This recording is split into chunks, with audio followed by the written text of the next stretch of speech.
Not too long ago, I have finished watching the first season of Rings of Power. The reason why I am making this video is to express my opinions on the show. I will be as objective as possible here, and if I will add subjective thoughts, I'll point them out as being subjective thoughts. If you watch this video, please watch it till the end, because for some topics I might come back and expand on those. So don't stop the video halfway through or anything like that, because you might miss some points I will try to make. I'm not trying to change anyone's opinions on the show. I know I cannot do that. I just want to express my own. And I don't know, if you hated the show, then I feel bad for you, because you have wasted 8 or 9 hours of your life. And if you liked the show, then I am happy for you, because it means you had a good time, and we need to have good times, especially these days. I think you should watch it though and judge it for yourself. However, if you don't have the time to watch every show of interest, I unfortunately don't have that amount of time either. But you still want to filter out the shows that you'd consider a waste of your time, but you don't know which those shows are a waste of time, then I might be able to help you decide if Rings of Power is worthy of your time or not, especially if we share the same taste in movies and TV shows, and also in quality of standard. First, I want to start with a few details about myself so that you would know a little bit of my background. My channel's name is Radriels, a derivative of the nickname I use in games. That nickname is Garadriels.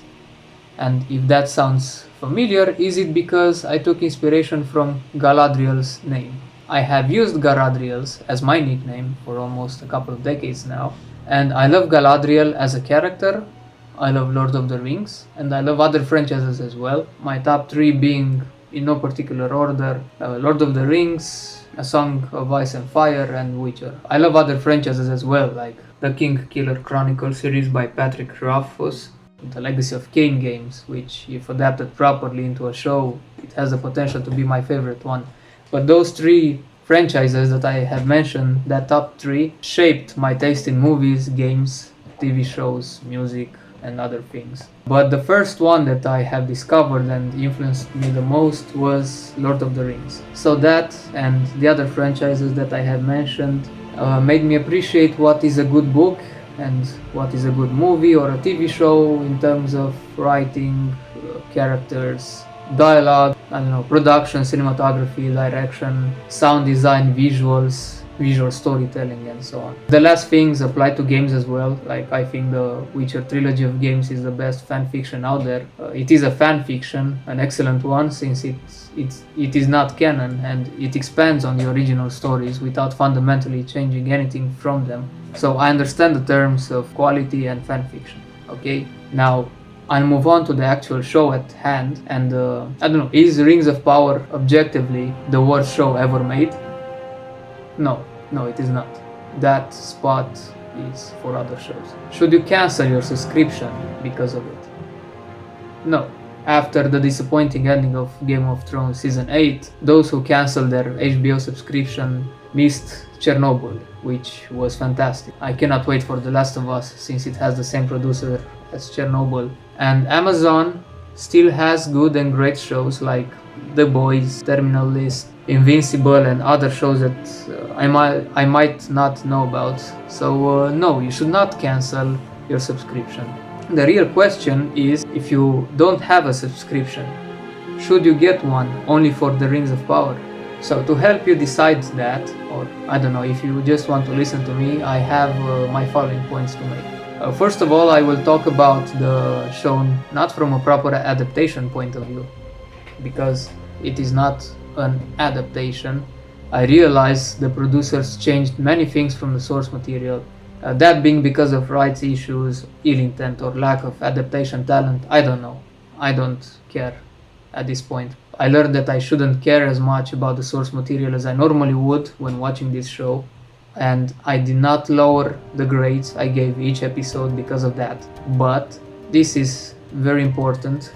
If you are a Tolkien aficionado or a Tolkien expert, or even a simple Tolkien fan like me, and you expect this to be a proper adaptation or at least at the level of Peter Jackson's trilogy of movies, like I did in the first place. I expected this show to be an adaptation, then you will be deeply disappointed if you expect that, and you should not watch this show. I have learned this show is more of an inspiration from the books rather than an adaptation, and I judged it as such.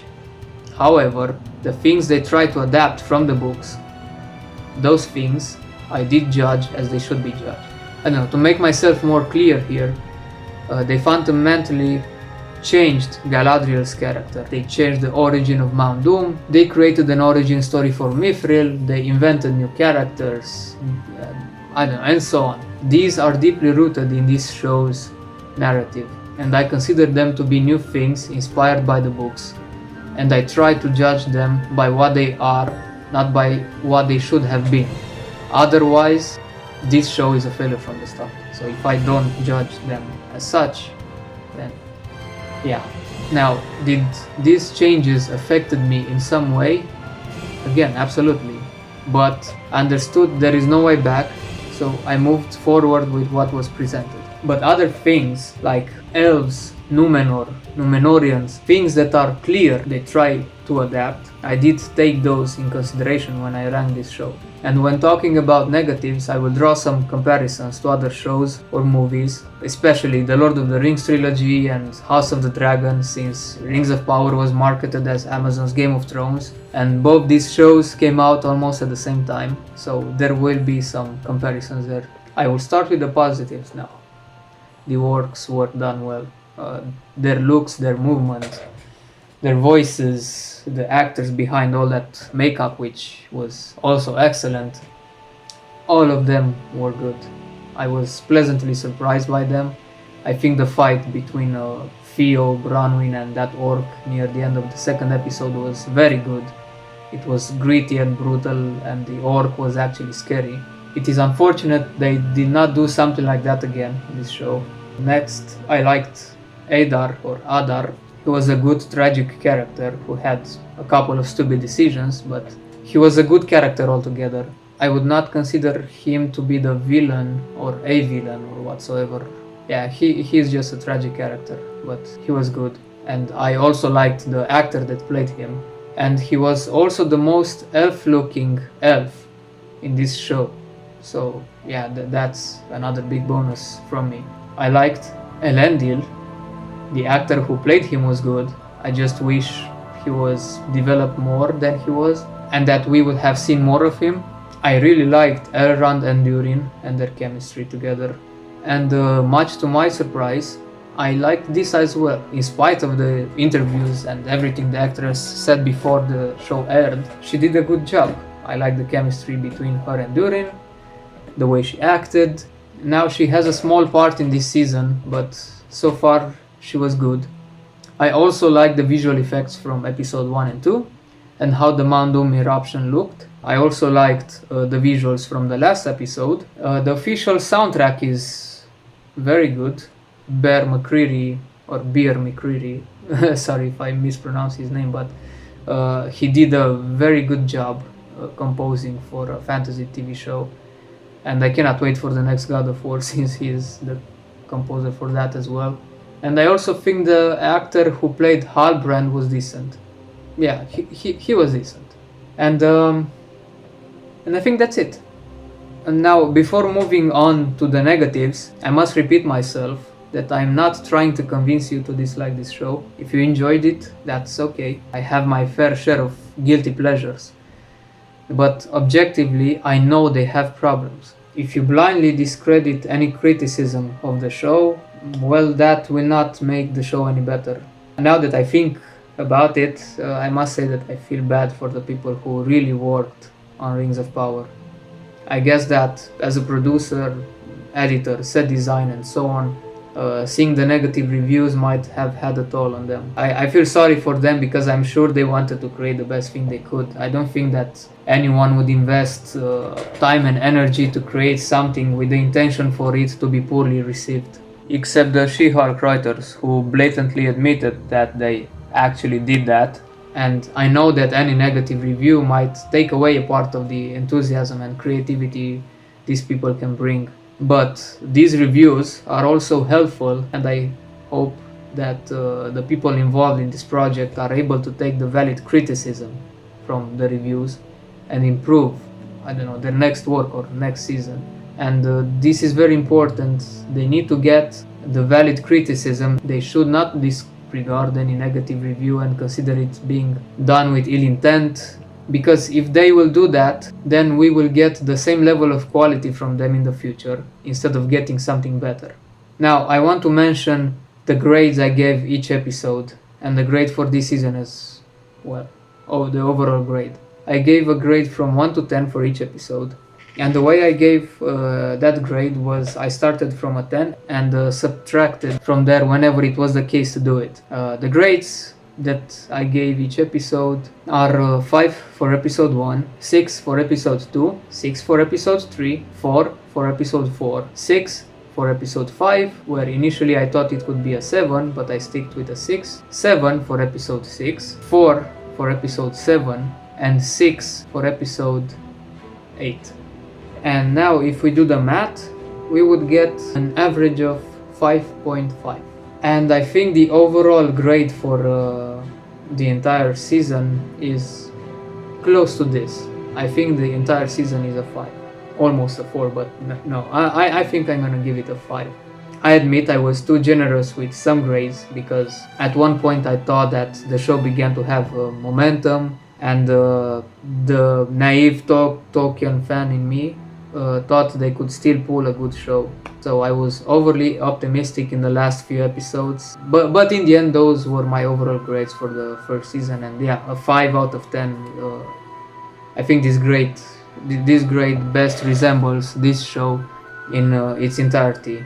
It is a mediocre fantasy show with a lot of unfulfilled potential, and if you don't consider this to be the adaptation they have promised, and you ignore the statements like it is the story Tolkien ever wrote, or we improved on his stories, then yeah, objectively speaking, it is not the worst show as many people say, and it is not the best medieval fantasy show either. I mean, even when comparing it only to the first season from other series, the number 1 spot still belongs to Game of Thrones or House of the Dragons.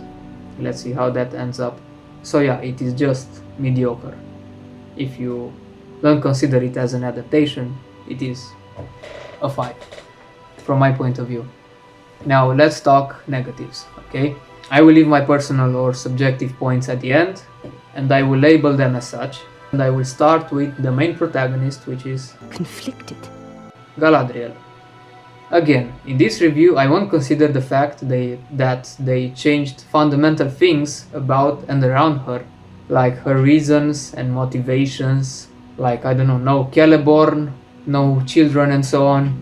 I see what they were trying to do with her in this show. In Peter Jackson's movies we see Galadriel portrayed as pure beauty and a powerful being, but there is a darkness deep inside her, right? A darkness that she is fighting against, and which she wins over only when she puts herself to the test in front of the One Ring. In Rings of Power, the producers might have tried to create an origin story of her darkness. We see this in the first episode, as Galadriel's brother basically whispers her arc, like sometimes we cannot know until we have touched the darkness. That's what he said. This kind of story of Galadriel's, let's call it dark side, might have been a great concept on paper. I would gladly watch a show about such a powerful being that struggles to control her dark side, or the origin of that dark side. Unfortunately, this idea is executed very poorly in the show. But there are two things in this show that deeply affect Galadriel as a character, and other characters as well. And they are the mediocre quality of the script and the mediocre quality of acting for most actors.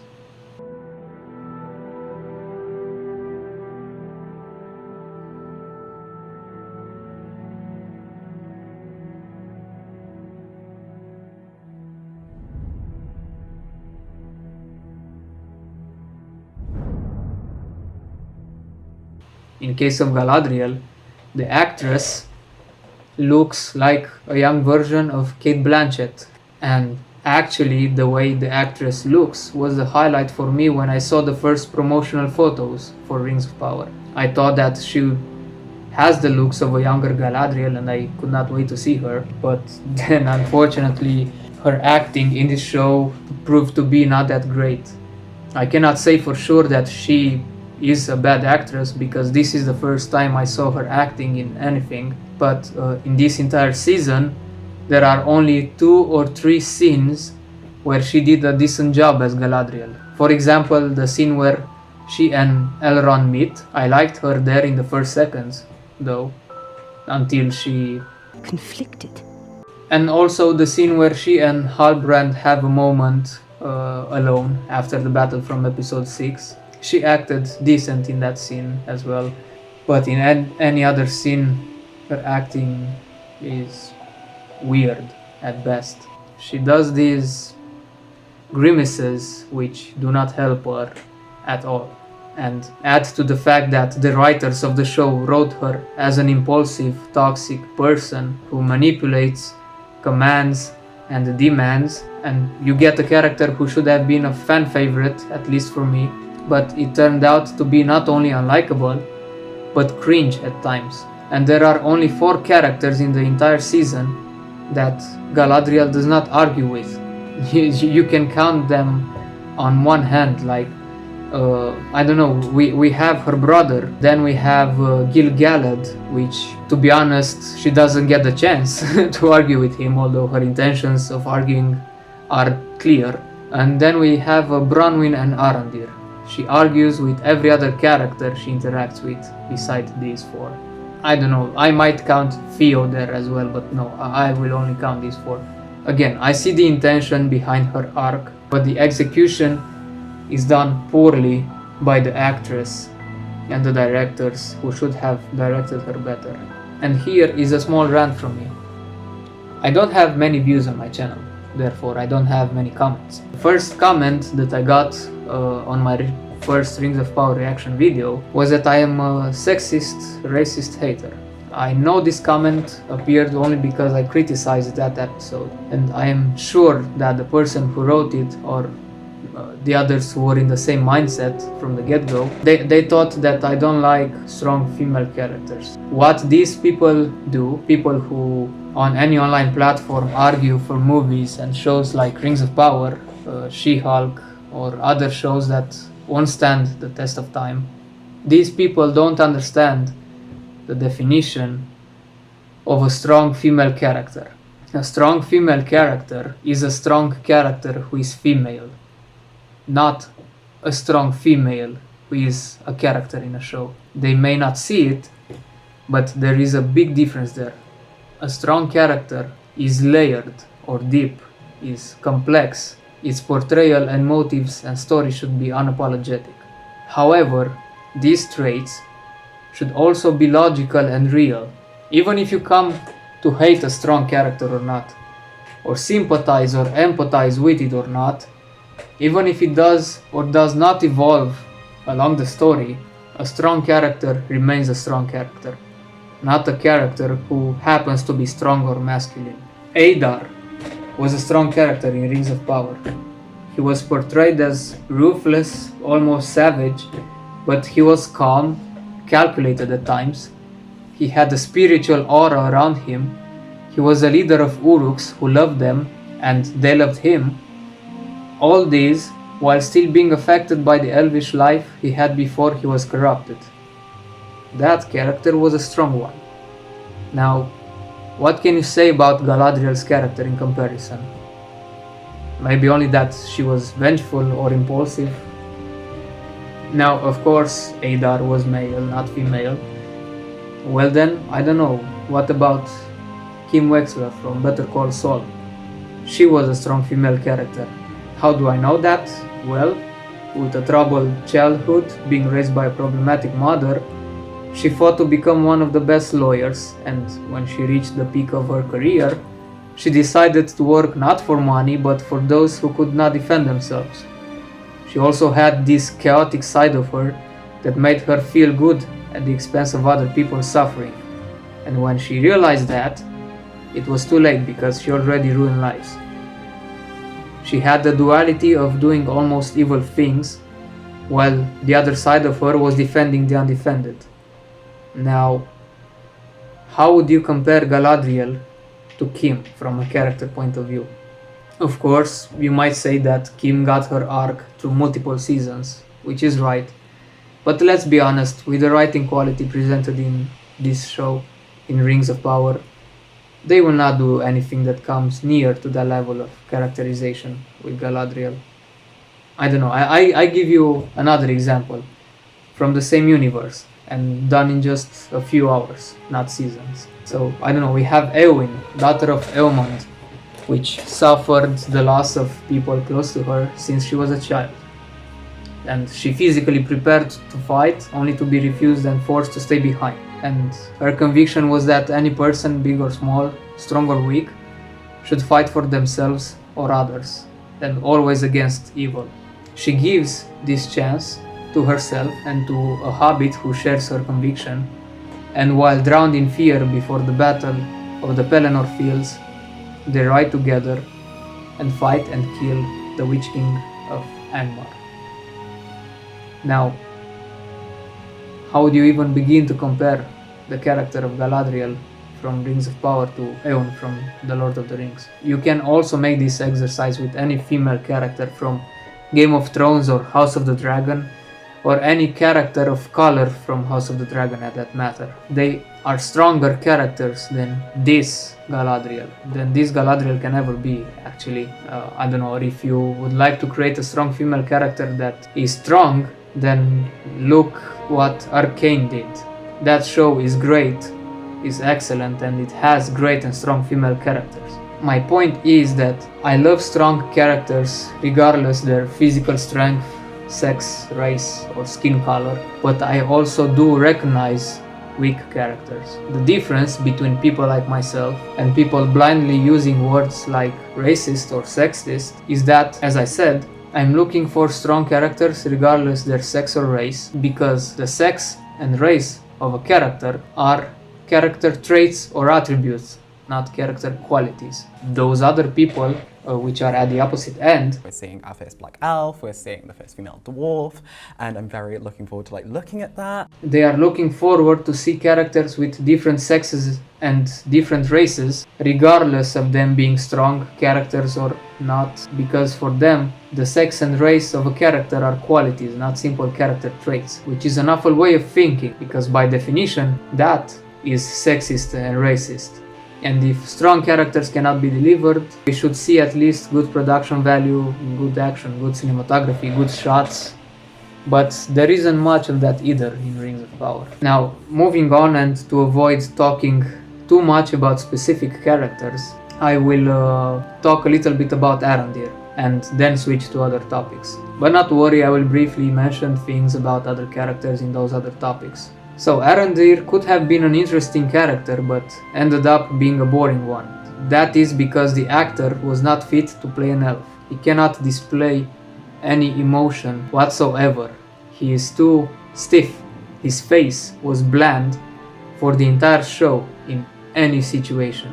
There was only one scene where a slight emotion appeared on his face, and that was when his colleague died. I imagine that the actor was told Arondir is stoic or something of sorts, but the actor played Arondir the same throughout every episode, even in his intimate moments with Bronwyn. So no, the actor was not good in this role. He might have been miscast, as many people were in this show. Oh, and in the first episode, there is the scene with him entering the tavern with a hood on his head. Now, why he had the hood on, I don't know. He wears the hood as if he wanted to remain secluded or hidden, even though he's the one that breaks silence and talks first to an elder. Moreover, his colleague who waits outside wears no hood, and everybody knows who Arondir is. There is no rain or anything, so the hood was... Anyway, he's wearing this hood and enters the tavern, and all eyes are upon him, right? And as I was watching this scene, I realized it feels very much like a scene from a Witcher story. After watching the first season, I realized that the actor portraying Arondir would have been a very good fit for a Witcher, actually. His way of acting would be better suited for a Witcher, but instead he was miscast as an elf. Now, on the other topics, this show has many technical and structural problems, and I will take them one by one. The first problem is with the time, or the time frame and passing of time in each plot thread. They really have a problem with the sense of time and place, especially the sense of time, like that is off. We have 4 plot threads that are separate for almost the entire season, but which happen concurrently, and that is established by the directors and the editors, right? They establish this by including different plot threads in each episode, and also having scenes like the one with the Meteor, where characters from all these 4 different plot threads witness the phenomenon at the same time. The problematic sense of time is a result of the bad pacing, actually, and it creates inconsistencies when you also consider each character's placement in the world. And to give you an example, in the first episode, Galadriel crosses the sea towards Valinor, and I hope I don't confuse the place. I think it was Valinor. Meanwhile, in Bronwyn's village, only 1 day passed, 1 day at most. And this is absurd, as Galadriel and her crew cannot sail that fast. I don't know, the pacing became questionable from the first episode. This happens many times, even when we see the Harfoots travel for what looks like weeks. When considering the different landscapes, the fact that the Harfoots are relatively small and that they have heavy carts, all this while in Númenor and other places the time that passes is nowhere near that much, or the feeling of the time that passes is, I don't know, it is so off, it is so wrong. And this issue is also felt in episodes 5 and 6, especially in those episodes where Galadriel and the Númenóreans cross the sea and the vast portion of the Southlands in maybe 2 nights. This is what is presented in the show, right? We see Arondir and the villagers prepare for the battle ahead in episode 5, just a night before Galadriel leaves Númenor. In the next morning, I suppose, the Númenóreans already see land. So yes, they do travel with that kind of impossible speed. And they try to play around with this problem, like in the night before, Arondir says something like we might have days until the orcs attack, but then the directors and editors themselves ruin this scene, or not this scene, this idea, because as I said, the fight starts as the Númenóreans are still sailing and barely see the land. This timing problem is all across the show. There are time cuts or time jumps in many movies or shows. In Peter Jackson's Lord of the Rings movies there are time jumps, especially when Gandalf travels to Minas Tirith in Fellowship of the Ring and The Return of the King. But you see the passing of time. Gandalf himself states it takes at least a couple of days to complete the ride between Rohan and Minas Tirith, and the time passes the same for the other characters, while in Rings of Power the passing of time is convoluted. It feels different for every character in every plot thread. Even in House of the Dragon we have huge time jumps, but the time is still linear. It passes the same for every character. Objectively, the editing and directing of this show is mediocre. The time and pacing issues that I mentioned are just some of the consequences. Besides this, the script and writing is also mediocre, starting from the main plot all the way to every character's dialogue, and here these problems combined create other problems. There are scenes which unintentionally become inexplicably bad, or scenes and even characters, many characters that become redundant. For example, in the first episode, there is the scene with the Harfoot's kids eating wild berries or something like that, and the wolf appears. This entire scene is a waste of time. It does nothing for any of these characters. It does not move the plot forward, and it does not have any consequence whatsoever. And if you think the wolf that appeared there in the first episode was among the ones that attacked the Harfoots in the forest in a later episode, you need to remember wolves are territorial animals. The Harfoots already traveled a lot, and they are so far from the spot from the first episode, and a big amount of time had passed between the first episode and the attack. So no, those were not the same wolves, or that was not the same wolf. And another example with this kind of problem is from episode 2, when Elrond loses that breaking stones contest, right? Durin said something like, if you lose, you will be banished from all the dwarven sites forever. There is no logical explanation for why Elrond is free to wander through Khazad Dûm, since he lost the contest in front of many other dwarves, and as the producers insisted on showing, dwarves are a proud race for which tradition and even given word and any promise is sacred. Even if Durin wanted to pardon Elrond, it was not in his powers to do so, since he is not yet the king, he is only prince. And because the promise to suffer the consequences of losing the contest was done in front of an audience, who again is composed of proud and tradition-loving dwarves, then where is the consequence? Another thing that happens and there is no consequence is that Galadriel is being told that she is to remain in Númenor Palace. The next thing she does is she escapes and Elendil gives her a horse to ride together, and neither him or Galadriel suffer any consequence for this. So what was the reason to show the scene where Galadriel was told to not leave the palace grounds? And there are other unnecessary scenes, like the burning of the ships, for which no one suffered any consequence, and it was redundant. And don't even start with statements like, I don't know, if the ships wouldn't have burned, Isildur would not have been accepted in the army. That statement is stupid, because the reason for Isildur's rejection is stupid to begin with. Like, Isildur's initial rejection was without any sense or reason, but not because of the actor that played Elendil. He did a good job with the mediocre script and lines he was provided. There are scenes that cannot be explained. I don't know, like this one, right? What is with this moment? What is its purpose? What happens here? We don't see Tar Palantir afterwards for at least a couple of episodes. Actually not until the last episode. So what happened here? Why was he healed from something? Did he needed to go to the bathroom? What happened? Why is this here? Why was that in that episode? So there are many scenes like these ones which, if you remove them from the show and make a few minor edits, nothing would be changed.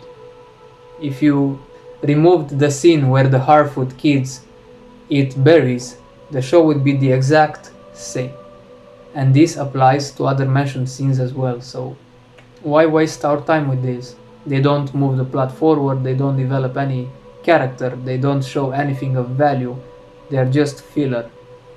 You might say that the flaming boats scene shows that Isildur was a good person and was willing to save the arsonist, but at the same time he did not have any reason not to save the arsonist, and we all know what type of character Isildur is, so it was a filler scene which actually made things worse in the next episode from a logic and physics point of view, because with that many soldiers and their horses, how could they board only 3 ships?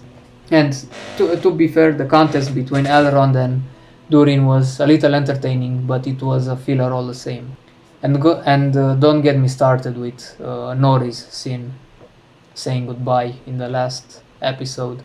It was stretched for far too long. I thought they would end the season with it, actually, because they did not. It was like they did not want it to end or something. Even in the scene where they showed the 3 Elven rings, why did they show this point of view twice?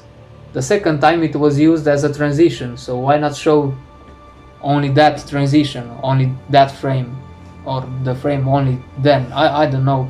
These are mistakes made by amateurs. I don't know how else I should describe them. And beside the scenes, there are characters that also, if removed entirely, the show would be no different. If you remove Isildur's friends, Isildur's sister, or Pharazôn's son from the entire series, with a small amount of editing, the show would be the same, and this applies for many other characters. And this applies to as well. If there are so many lines of dialogue that either the writers do not know what the words actually mean, Tavern brawl. Sedition. or words they thought they were deep or poetic, Do you know why a ship floats?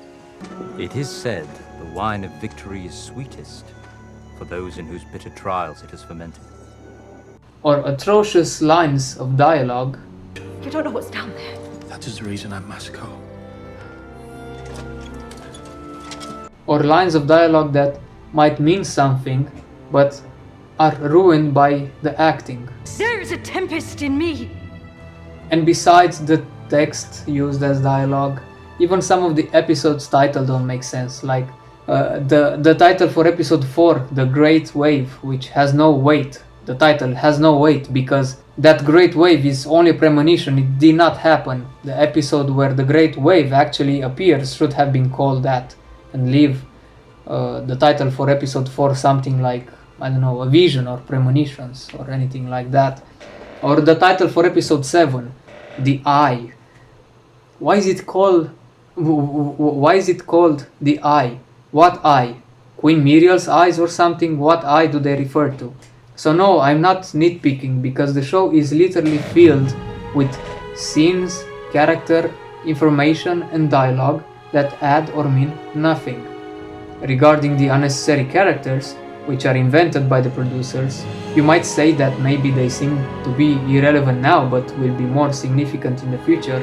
Then we would still talk about a structural problem of the show and the mediocre quality of writing. And that is because these characters feel too episodic, in this season at least. Even though they appear in multiple episodes, the producers made them feel episodic and they did nothing to invest the audience in them.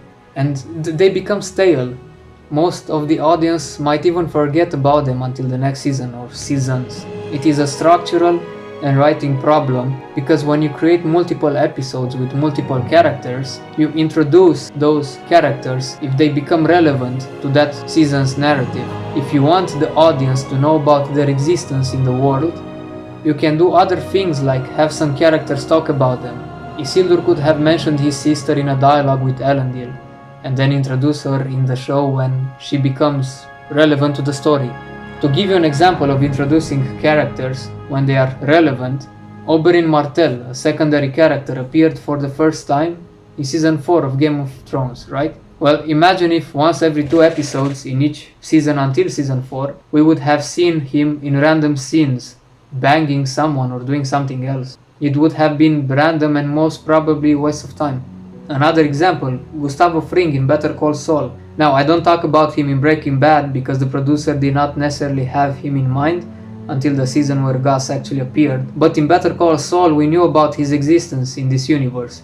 We knew that he has a big impact in the overall story of the show, and yet he appeared in the show when he was relevant to the story, not earlier. Or a better example would be the Night King's appearance in Game of Thrones. We first saw him turning one of the Craster babies into a White Walker. Then there were many episodes when we did not see him at all.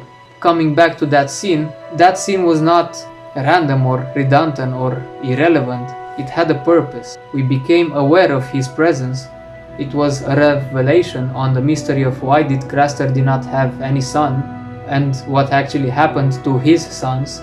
And we discovered the White Walkers are not mindless beings and that they have a leader.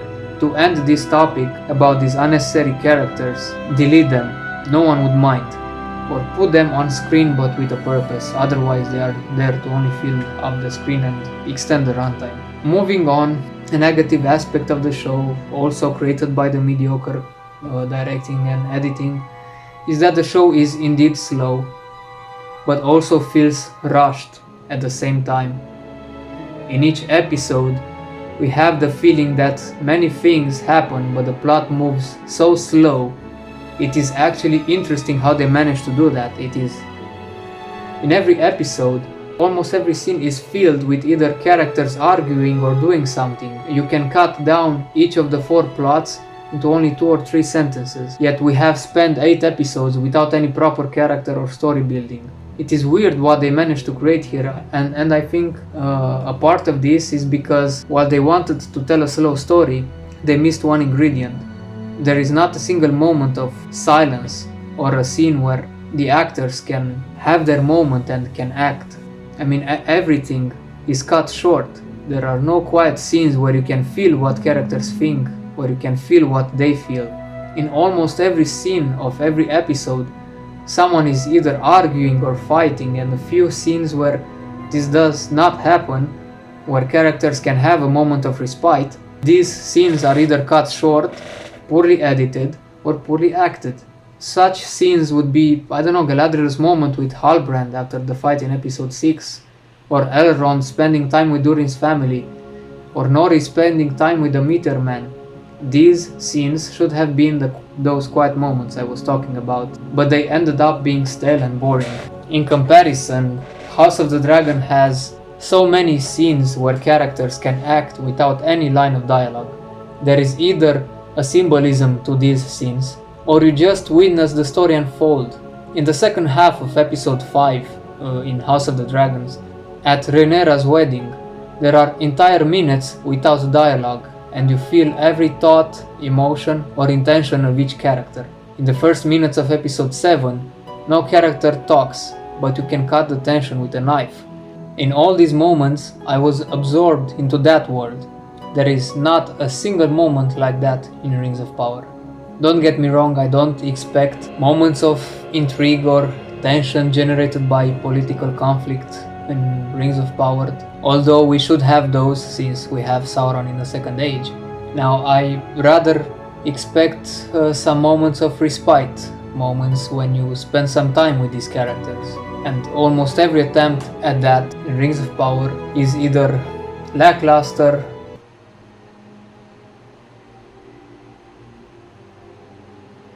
You'll be bold.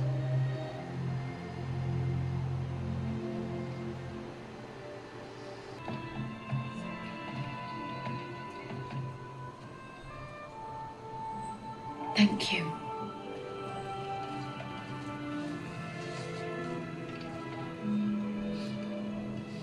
cringe. She just took a horse that easily.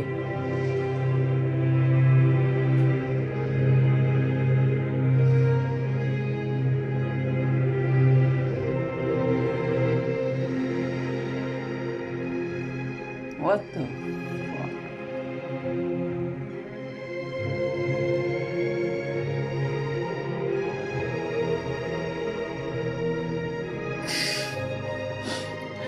Oh my god.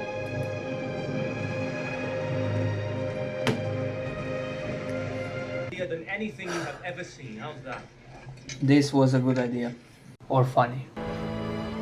Captain, we sail with the tide. Captain!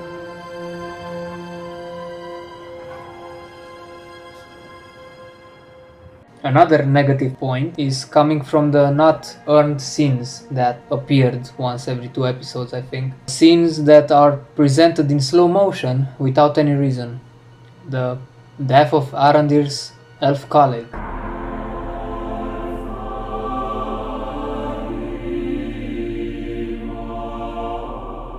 We literally spend only a few minutes with him and he's getting this death scene, which is elongated by using slow motion. What was his name? I don't know, can anyone tell me without googling it? Galadriel riding a horse on the beach. I could not believe my eyes when I watched that. Galadriel boarding a ship. It was so unearned. I mean, nothing, absolutely nothing led to this scene, to her boarding the ship. She did nothing to earn that moment. Another example, Arandir and Theo being chased in the woods. That entire scene is in slow motion. Why? I don't know. I mean, the scene would have been better if the slow motion would have been used only in key moments, like when Arandir catches that arrow, and leave other moments flow naturally.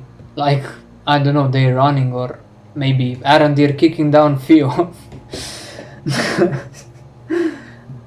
And beside the overuse of slow motion, they overused other tropes. For example, being saved at the last moment, like these.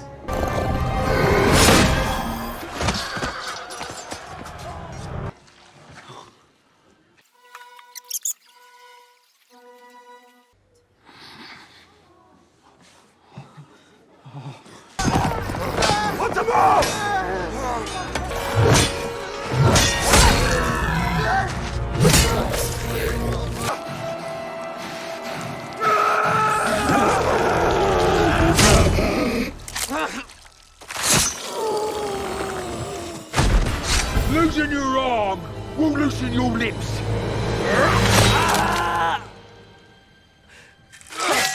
If they don't directly show a character being dead 100%, I won't believe for a moment anyone is imperiled in this show. Another negative is that due to the mediocre writing quality, characters contradict themselves. You cannot trust what most characters say, because those characters completely and out of nowhere change their mind. My cousin can go to war for Galadriel if she wishes. I go to war for Numenor. A few moments later. Kingdom should be led, not dragged. I recommend we delay the voyage. You know, Malva, just once, it would be grand if you weren't right all the time. Yesterday. What you ought to have done at the camp. Take their wheels and leave them. Flashback. Our laws are clear. Any half-foot that breaks them is to be decaravanned. Many unbearable hours later. Nobody goes off trail! And nobody walks alone! And even if it takes me all of this age, I vow to eradicate every last one of you. You shall be kept alive, so that one day, before I drive my dagger into your poisoned heart, I will whisper in your piked ear that all your offspring are dead. 6 hours later. How many have you killed? Many. Good. I would not use such words. Why not? It darkens the heart to call dark deeds good.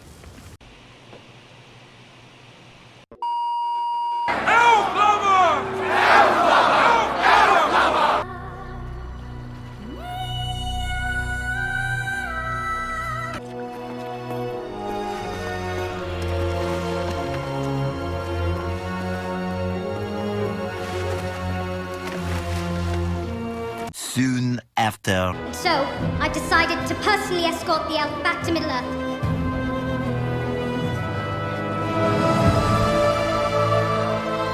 To aid our mortal brethren, who are now besieged in the Southlands. Your queen has laid bare her intent. Our ships will depart in 10 days. The expeditionary force will be made up of brave sons and daughters from across fair Numenor. Keep walking, both of you. Guide my horse. No one need notice. Eventually.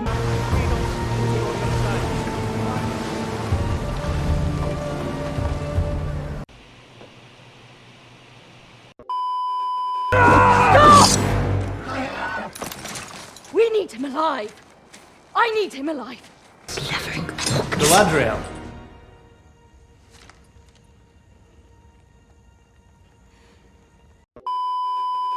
This tower will no longer be a reminder of our frailty, but a symbol of our strength.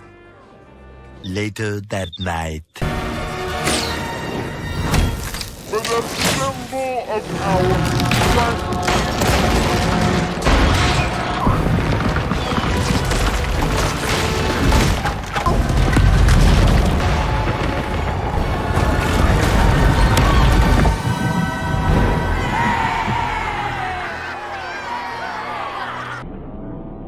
Another negative is the production value. The production value itself, like you know, many people take it as a joke or not, but I'm serious here. Many people think that this show is made to launder money, and I tend to believe that now after seeing the entire season. I don't know where the budget went. Any special effect and green screen looks almost bad. Moreover, the sets and costume design look low budget, especially in Numenor. The entire Numenor looks like a clean plastic. The clothes the people wear, I don't know, look so cheap most of the time. The Numenorians' armors look like 3D printed models applied over shirts. And I bet that is exactly what they wore. Just out of curiosity, look up how the armors for Lord of the Rings were made. Wearing real steel and iron looks better than wearing plastic. And I don't expect the highest quality possible. I mean, I don't expect them to create what House of the Dragon did with their costumes. There is so much to say based on how characters choose to dress, like the Hightowers wearing green even during the funeral from episode 7, and green is their war color, so every scene in that show tells a story by costumes and props alone, and that is also enhanced by how characters are positioned to each other, how they move, how they look at each other. Again, I don't expect that in Rings of Power, but we need to see a minimum attention to detail in set design and costumes and direction and position and many other things. Or I don't know, make an attempt to display the high budget the show was marketed around. Because I cannot see the budget. Apart from Galadriel's armor and most of the things related to the dwarves, everything looks so cheap. It is painfully, actually. And again, beside all of these problems, there are so many wrong things with the writing that I didn't even mention. Like how there was no king in the Southlands for at least 1000 years, and it is recorded that the line was long broken. Yet Bronwyn mentioned the promised king, and the Southlanders praised an unknown man to be the king based only on a sigil. I cannot understand that. I mean, I can spend entire days talking about everything that is wrong in this show in terms of writing, but I want to move forward now. The following points have an amount of subjectivity to them, but only a small amount of subjectivity. I don't like the elves at all. Like, the actor playing Elrond does a good job, but that portrayal is not a Tolkien elf. Tolkien's description of elves is nowhere to be found, except Adar. The way all other elves look, talk, move or think is a blasphemy. I mean, look at this. You cannot differentiate the elves from Rings of Power to the elves from other IPs, and now compare all of them to the elves from Peter Jackson movies.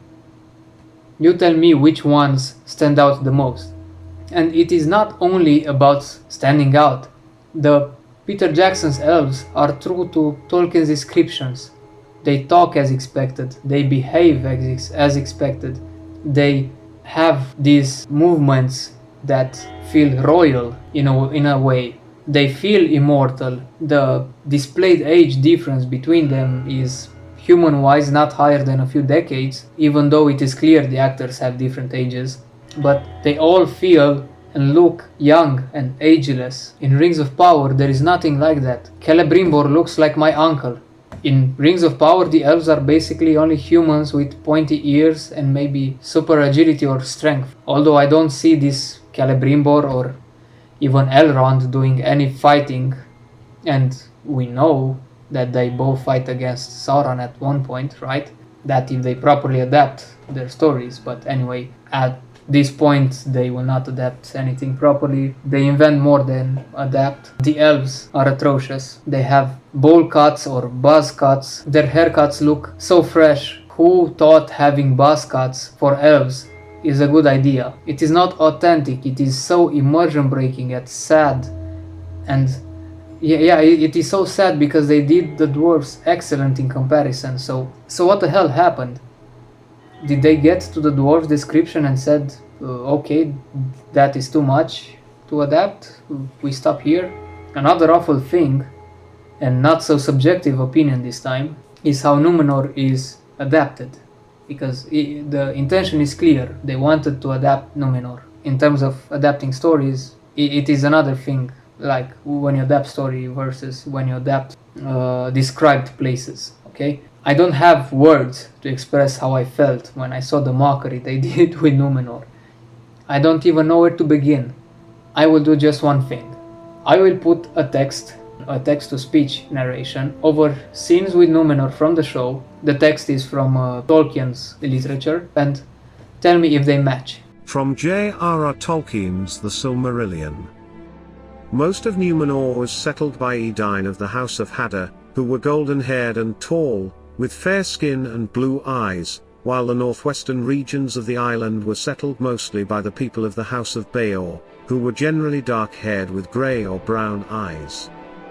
The Numenorians were also on average very tall, with 6 foot 4 inches being the average among them. Many far exceeded this height, Elendil himself bearing the nickname Elendil the Tall for being nearly 8 feet high. This is how the greatest civilization of men looks like, where in the original stories almost all men are tall, wise and powerful. Now, going back to the show, these are the people whose actions impacted Arda so great. They are the reason the world transformed from a flat world to a round world. They caused the Undying Lands to be separated from the world. I mean, what they did regarding Numenor is grotesque.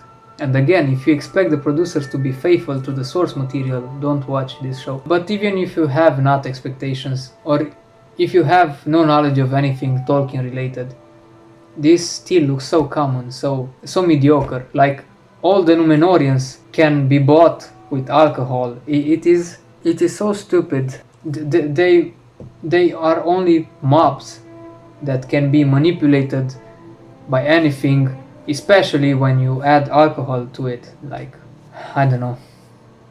Another issue of mine, subjective this time around, but I think most people had a problem with it, is including real world problems into this show. I mean, why are humans racist toward the elves? Why do Numenorian people talk about elves stealing their jobs? You're on a lucky streak, low man. Free sail to our island, eating our food, drinking our ale. What will you take next? Our lands? Our jobs? Don't forget your women. Oh my god. Taking your trades. Workers who don't sleep. Oh Don't tire. Don't age. Oh, they really did this with the... I say. They're gonna steal our jobs. I don't know. This is... Another issue of mine, still subjective, is the forced diversity. And I will explain why I see it is forced, because I have no problem with diversity, only with forced diversity. As I said in the beginning, Disa won me over. She was good. Although she was immersion breaking, I did not mind her. And to be fair, I was not immersed at all in this show. But whatever, the actress did a good job, and that's what is important. But if you want to know how to include diversity in a show properly, include it, look at what House of the Dragon did. At first I was afraid that they would totally destroy any immersion for me by including people of color around the Targaryen family, especially because the Targaryens were obsessed with the purity of their bloodline, and they were all having almost white hair and fair skin. That's their description, that's how they look. But from the moment I saw how good the actors from House Velaryon can act, how they explained their presence and their motives, how they think and what is their purpose, I had no problem whatsoever. They won me over. I was invested in the overall story and the story around them and the story around other characters. They did none of that in the Rings of Power. The acting of all actors of color except Disa was mediocre, at best mediocre. They did not even attempt to bring an explanation to anything, like why is Arondir the only black elf? Why do we have East Asian people in Numenor and Southlands? How it is that with all these diverse people in these relatively small communities, you still have diversity. Logically or biologically, in just 2 generations, or 3 at most, all these people would be an unrecognizable mix of races. in those small or isolated communities. This is a segue to another issue that is objective this time. They don't care about any details, including details like physics or genetics or biology. I saw rhetorical statements like, dragons and magic is accepted in this world, so why not black elves? Or, you can accept magic and other fantasy things, but not the fact that hundreds of soldiers and their horses fit in 3 ships. These arguments, used to defend illogic details, are insane. Tolkien built a fantasy world, true, fantasy world, but his fantasy world feels realistic for a reason. He was so focused on details that he began with a map and wrote the story around it, considering time and distance and geography and races. Of course, this world is a fantasy world, but it has the rules of physics and biology from our world. People getting sick or dying when poisoned. I don't know, black elves, black Harfoots, black dwarves, East Asian people. All these are out of nowhere, out of context, and forced. Over 300 people on those 3 ships, along with their horses and logistics for a war campaign. And when you consider that they copied and pasted people to make audiences bigger in some episodes, a thing that I did not notice, by the way, but when I found out about it, I was so much angrier. When you consider that, I was so much angrier because they could have applied the same technique with the ships. They could have copied and pasted the ships to create a bigger fleet, which is both more realistic and fitting with the original story and with what they wanted to display. I don't know, this together with all the problems I have talked about until now shows that they chose not to pay attention to detail by adapting a story which is abundant in details. Like, I don't know, how can you not appreciate or consider the details from Tolkien's work, which is filled with details? It is weird. And add to all this the producer's way of thinking, which is this. So, some people complain that Galadriel acts too masculine and she never went to Numenor.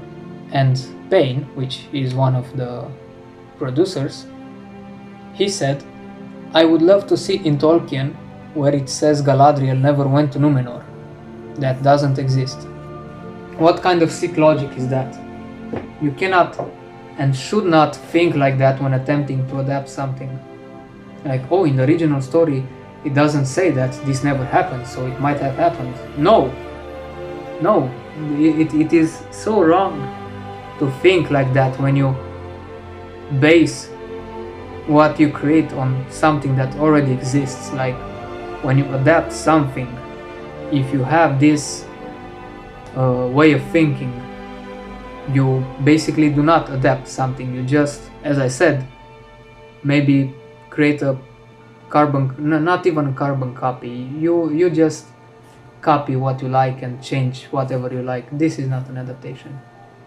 I don't know. I will end here. I'm getting angrier the more I talk about this. Actually, I will end the review with this statement said by Chris Gore. I don't know, this statement encapsulates everything wrong with the entertainment industry in the past decade, including Rings of Power.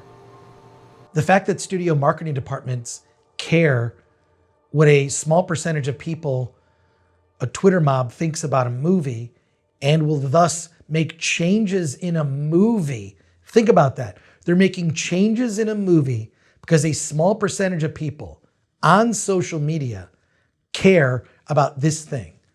When you could just as well say, here's the work, who cares? Don't go see it if you think it's something you wouldn't like. So I think being beholden to the Twitter mob is just the worst thing someone who's creative can do.